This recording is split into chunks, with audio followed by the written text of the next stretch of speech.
మాజీ DGP are శ్రీలేఖకు ఘోర అవమానం జరిగింది. తిరువనంతపురం మేయర్ పదవిపై దిగజారుడు రాజకీయం చోటు చేసుకుంది. 45 ఏళ్లలో తొలిసారి తిరువనంతపురంలో పాగా వేసింది బీజేపీ. ఇక కార్పొరేషన్ ఎన్నికల్లో కాషాయ కార్పొరేటర్లు విజయం సాధించారు. మాజీ డీజీపీ ఆర్ శ్రీలేఖ మేయర్ అంటూ ముందు నుంచి జోరుగా ప్రచారం జరిగింది. శ్రీలేఖను కాదని వేరొకరికి పదవిని కట్టబెట్టింది బీజేపీ.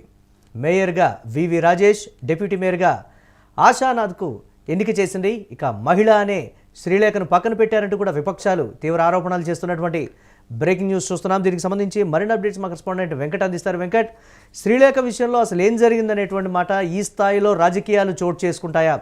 ముందు నుంచి శ్రీలేఖ పేరే వినిపిస్తున్నప్పటికీ ఉన్నట్టుండి రేసులోకి వచ్చినటువంటి మిగతా వారి పేరు ఏం జరిగిందనేటువంటి ఒక సందేహం కూడా వ్యక్తమవుతున్నటువంటి పరిస్థితి ఏంటి, ఎలా చూడాలంటారు ఈ పరిణామాన్ని?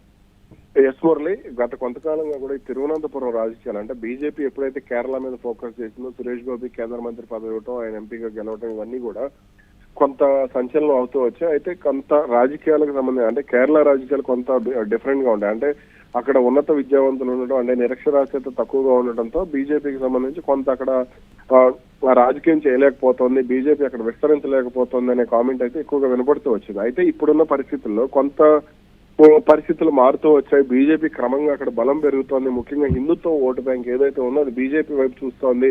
అంటే శబరిమల విషయంలో జరిగినటువంటి పరిణామాలు కానీ, లేదంటే హిందూ దేవాలయాల విషయంలో జరుగుతున్నటువంటి పరిణామాలు, ఇవన్నీ కూడా అనంత పద్మనాభ స్వామి ఆలయంలో జరుగుతున్నటువంటి పరిణామాలు సహా పలు కీలక వ్యవహారాల్లో కొంత హిందూ ఓట్ బ్యాంక్ ఏదైతే ఉందో బీజేపీ వైపు టర్న్ అవుతూ వచ్చింది. దీన్ని బీజేపీ అక్కడ తమకు అనుకూలంగా మార్చుకునే ప్రయత్నం అయితే చేస్తూ వచ్చింది.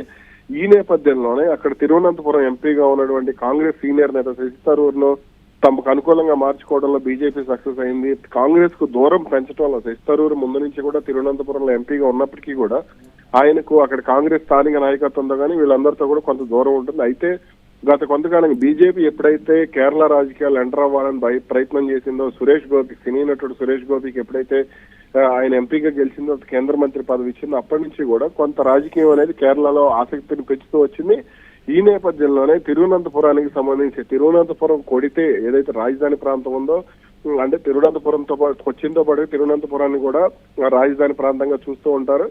కాబట్టి అక్కడ తీర ప్రాంతమైనటువంటి తిరువనంతపురంలో రాజకీయాలన్నీ కూడా శశి థరూర్ను అంటే శశి థరూర్ సైలెంట్ గా ఉన్నప్పటికీ కూడా అక్కడ మనం రాజేంద్రన్ కానీ, లేదంటే ఇతర నేతలు, ఎల్డీఎఫ్ నేతలు కానీ, ఎస్టీఎఫ్ నేతలు, వీళ్ళందరూ కూడా శశి థరూర్ మాట వింటారు అనేది ఎక్కువగా వినపడుతున్నటువంటి మాట. ఈ నేపథ్యంలో కొంత రాజకీయంగా ఆయన ప్రభావితం చేయగలిగారు. బీజేపీ వైపుకి వాళ్ళని ఎవరైతే ఇప్పుడు కార్పొరేషన్ ఎన్నికల్లో వాళ్ళందరినీ కూడా టర్న్ చేయగలిగారు అనేది స్పష్టంగా అర్థమైంది. 45 ఏళ్లలో తొలిసారి తిరువనంతపురం కార్పొరేషన్ ఏర్పడిన తర్వాత మేయర్, డిప్యూటీ మేయర్ పదవులకు సంబంధించి బీజేపీ అధిష్టానం పేర్లను ఖరారు చేసింది. మేయర్ గా వివి రాజేష్, డిప్యూటీ మేయర్ గా ఆశానాథ్ను ఎంపిక చేసింది. ఇక బీజేపీ జిల్లా అధ్యక్షుడిగా పనిచేసినటువంటి వివి రాజేష్ ఇక్కడ మేయర్ గా ఎన్నికయ్యారు.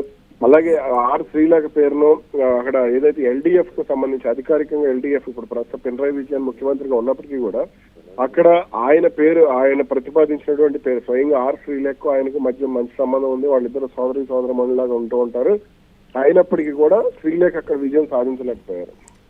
అందుకే పక్కన పెట్టారంటారా? దీనికి సంబంధించి కూడా పూర్తి స్థాయిలో శ్రీలేఖ విషయంలో చోటు చేసుకున్నటువంటి రాజకీయానికి సంబంధించి విజయంతో ఉన్న సంబంధాలే ఒక కారణంగా కూడా చెప్తున్నటువంటి పరిస్థితి. అధిష్టానం ఏం చెప్తుందంటే, మేము ఎప్పుడూ కూడా ఆ పేరుని ప్రతిపాదించలేదు, దాన్ని ప్రచారం చేయలేదు, స్థానిక నాయకత్వం లేకపోతే శ్రీలేఖ ఆ విధంగా ప్రచారం చేసుకున్నారనేటువంటి మరొక విమర్శ కూడా చేస్తున్నటువంటి పరిస్థితి ఉంది కొంచెం సీనియర్ నేతలు. దీన్ని ఎలా చూడాలంటారు? మనం ఒక విషయాన్ని చూడాలి. ఎందుకు అని అంటే, ఎక్కడైతే కమ్యూనిస్టులకు సంబంధించి పట్టు ఉందో ఆ కమ్యూనిస్టులకు పట్టున్న ప్రాంతాల మీద పశ్చిమ బెంగాల్లో ఇప్పుడు ఫర్ ఎగ్జాంపుల్ మనం పశ్చిమ బెంగాల్ కానీ, బీహార్ కానీ మనం చూసుకుంటే కమ్యూనిస్టు పట్టున్నటువంటి ప్రాంతాలు, ఒడిశా కూడా కమ్యూనిస్టులకు కొంత పట్టున్నటువంటి ప్రాంతమే. అయినప్పటికీ కూడా ఇక్కడ బీజేపీ చేస్తున్నటువంటి రాజకీయం కొంత డిఫరెంట్ గా మారింది.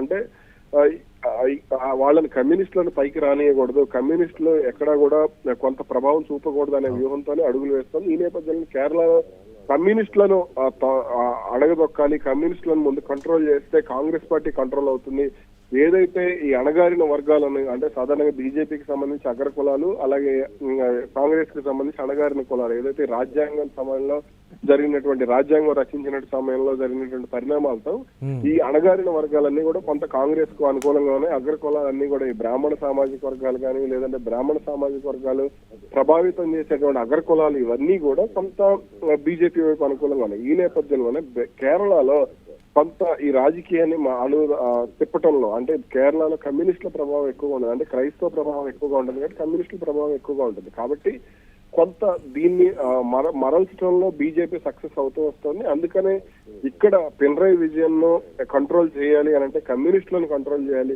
అక్కడ రెండు పార్టీలు కూడా కమ్యూనిస్టులకు అనుకూలంగా ఉంటాయి. కాంగ్రెస్ మద్దతు ఇచ్చినప్పటికీ కూడా ఆ చెన్నితల్ల రమేష్ ఎవరైతే ఉన్నారో ప్రతిపక్ష నేత, వాళ్ళందరూ కూడా కాంగ్రెస్ కు అనుకూలంగానే వ్యవహరిస్తూ ఉంటారు. మా పినరయ్ విజయన్ వీళ్ళందరూ కూడా ఇండియా కూటమిలో భాగస్వాములే రెండు పక్షాలుగా ఉన్నప్పటికీ కూడా.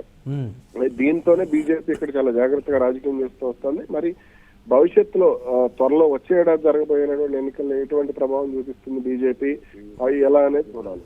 Right, thanks for updates Venkat. మాజీ డీజీపీ ఆర్ శ్రీలేఖకు జరిగినటువంటి ఘోర అవమానానికి సంబంధించి సర్వత్రా చర్చనీయాంశమైంది. తిరువనంతపురం మేయర్ పదవిపై దిగజారుడు రాజకీయం అయితే అక్కడ చోటు చేసుకుందనేటువంటి విమర్శలు అయితే ఉన్నాయి. 45 ఏళ్లలో తొలిసారి తిరువనంతపురంలో బీజేపీ పాగా వేసినటువంటి పరిస్థితి ఉంది. ఇక కార్పొరేషన్ ఎన్నికల్లో కాషాయ కార్పొరేటర్లు విజయం సాధించారు.